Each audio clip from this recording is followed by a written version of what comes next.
पैरवी करने आए तो उसकी खिलाफ मैं वो ऐसे काफी का मैटर मेरे नीचे पे करती है बात नेशनल लोक अदालत पूरे नेशनल लोक फॉर पार्टीशन parties जो भी documentary parties to the instant तो लगता है कि आपकी favour partition petition bench also made could be possible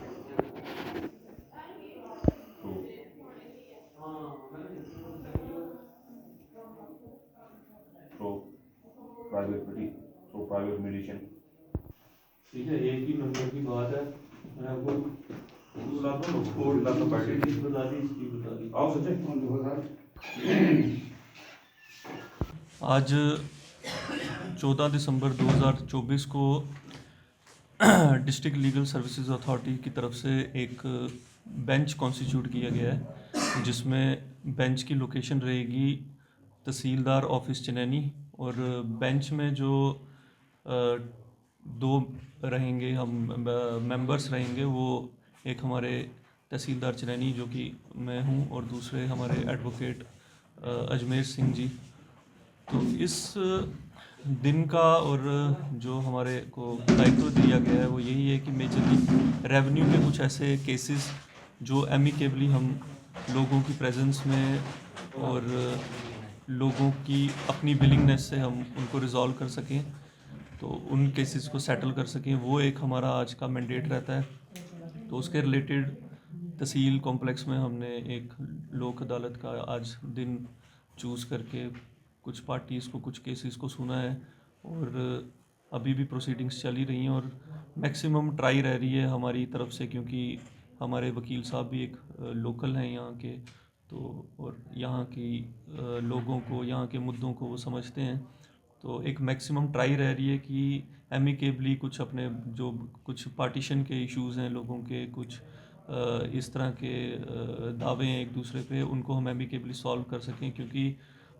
जो इनका आपसी भाईचारा है, अगर हम एक नॉन फोरम में बैठ के, एक जिस तरह कोर्ट कॉम्प्लेक्स के फोरम से हट के एक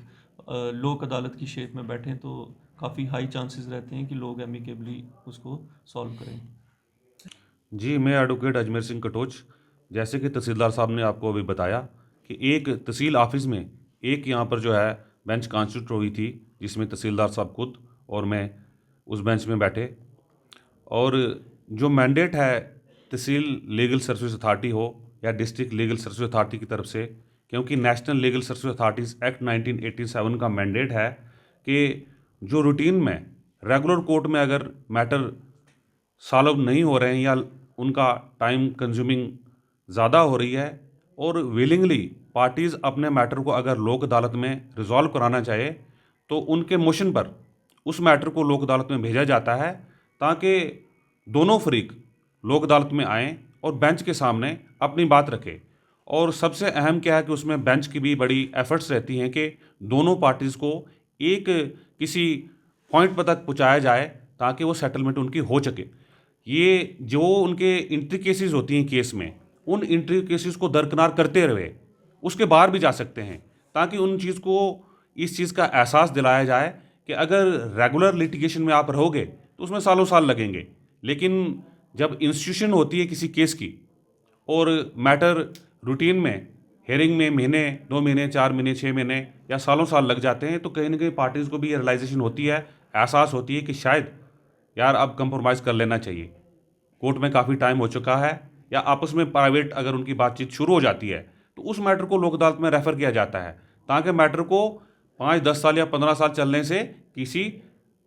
अर्ली टाइम पर ख़त्म किया जा सकते हैं। और उससे अहम बेनिफिट क्या होता है कि पार्टीज़ का रिलेशन आपस में बना रहता है, और समाज में एक बेहतर मैसेज जाता है कि हमारा जो मैटर है एमिकेबली, रजामंदी से सॉल्व हुआ। इसी तरह से मैं कहना चाहूँगा कि जो लोग हमारी बात को सुन रहे हैं, अगर वो भी आने वाले वक्त में अपने मैटर को लोक अदालत में रिजॉल्व कराना चाहते हैं, तो आप पटिशन डाल सकते हैं,